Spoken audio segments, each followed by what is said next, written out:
now. All right, that's straight ahead. But first, to the promise that many new lawmakers on Capitol Hill made to the voting public, and that was to cut up the government's credit card.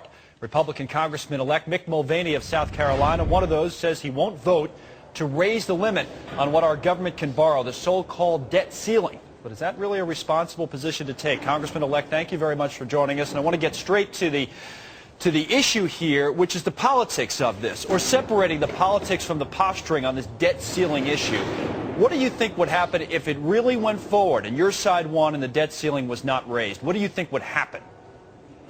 Well, I think it's a lot of exaggeration. I think what you're talking about now is not about not voting to rate the debt ceiling. The discussion right now is what message are we going to send? What are we actually going to do to cut spending? This is an opportunity for us to insert this into the discussion, which hasn't happened over the last 10 years. Okay, well, so that's different. That's what I want to get. I want to actually get to that point right away and just make sure we're having the same discussion. So are you saying that you just want to bring up the issue of spending, which a lot of people agree is the key issue of our time, or certainly of this year and the next few years, or are you saying that you really would vote to not raise the amount of money that our government can borrow and risk the possibility of a default on our debt?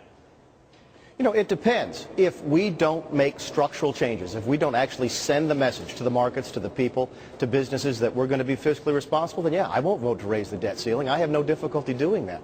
I think it's important that that message does get out, and if this is the opportunity we have to force a discussion on that issue, then I say we take it. But that goes back to my original question. What do you think would happen if the debt ceiling really wasn't raised? Well, I don't know.